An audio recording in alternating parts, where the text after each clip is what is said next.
मेरठ की मुस्कान को लोग भूल नहीं पाए। अपने पति की हत्या कर खलनायक बनी मेरठ की मुस्कान, लेकिन बदायूं में एक अनोखा और देखने को कुछ मिला है। यहाँ पर मुस्कान है, लेकिन फ़र्क यह है कि मुस्कान ने प्यार में धोखा दिया और पति की जान ले ली, तो बदायूं में दूसरी मुस्कान प्यार में अपनी जान खो बैठी और पति ने उसकी जान लेकर उसे गहरे गड्ढे में गाड़ दिया। देखिए क्या है खास रिपोर्ट। सायरा जी जो मृतका है कौन है आपकी? वो हमारी लड़की है मुस्कान।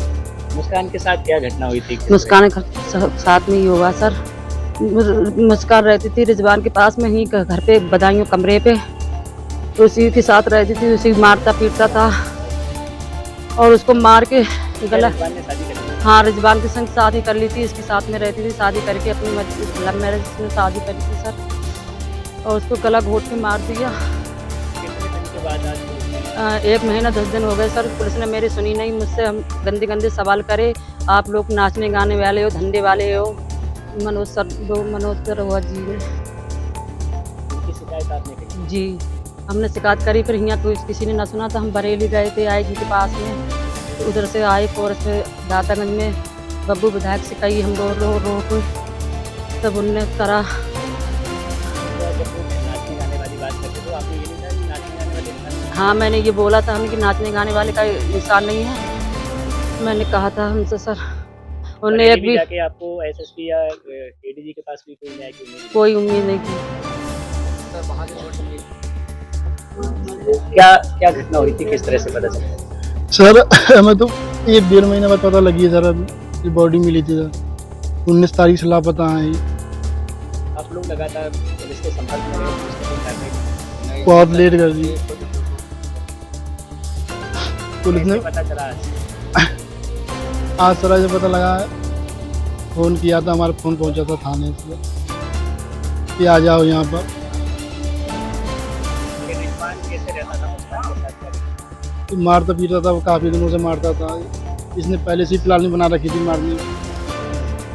किस तरह से मारा था कुछ बताया? हाँ बताया, रुपट्टे से पहले वहाँ खाना खिलाया बनाई 19 तारीख को रात को खाना खिला के, फिर एक पाली था जिसका जो खेत करता था वो था, एक आदमी और था, तो उसने गला घोट के उन्हीं के रुपट्टे से गला घोट के उन्हें मार दिया। एक ने पैर पकड़े थे, एक ने हाथ पकड़े थे। रिजवान ने उन्हीं के रुपट्टे से फांसी लगा, मतलब गला घोट दिया। तो पुलिस ने आपकी बात को यही सुनाया, फिर आला अधिकारियों को चक्कर लगाया? आला अधिकारियों को चक्कर लगाने पड़े सर। हमने विधायक का भी तो लगवाया। देखिए, थाना सिविल लाइन पे एक नूर हसन ने दिनांक 28 फरवरी को एक तहरीर दी थी, जिसमें उनके द्वारा बताया गया था कि उनकी भांजी मुस्कान, जिसका अपहरण हो गया है, भी हो गई है, उस संबंध में एक मुकदमा थाना सिविल लाइन में दर्ज हो गया था और रिजवान नाम के व्यक्ति को उन्होंने नामित किया था उस मुकदमे में।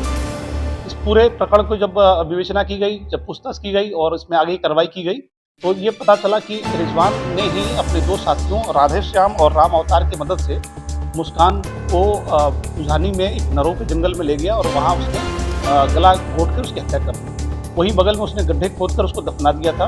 इस संबंध में जब उस तीनों अभियुक्तों से पूछताछ की गई तो उनकी निशानदेही पे उस घटनास्थल पर जाके डेड बॉडी को रिकवर किया गया है और साथ ही साथ सारे साक्ष्य एकत्रित किया गया है। अभी तीनों अभियुक्तों को रिमांड के लिए न्यायालय भेजा जा रहा है। विवेचना अब आगे 103 BNS में जारी रहेगी।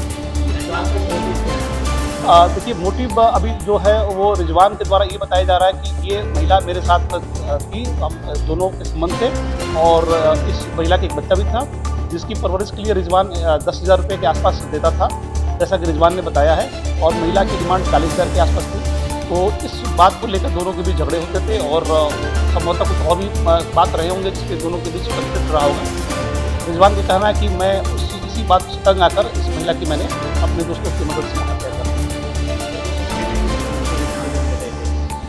हाँ, परिजनों ने जो तहरीर दिया है उसमें रिजवान को उन्होंने आरोपित बनाया है और हमारा शक का दायरा भी रिजवान ही था, लेकिन चूंकि हम जब महिला को तलाश कर रहे थे तो उसमें साथ साथ रिजवान हमेशा मौजूद रहा, तो हम उसकी मदद भी लेते रहे कि देखते रहे कहाँ कहाँ ये हमें बताता है, और साथ ही साथ हमारी पूरी टीम मैनुअली रिजवान के भी सतर्क दृष्टि रखी हुई थी और उसी का ये परिणाम रहा कि हमने रिजवान और उसके साथ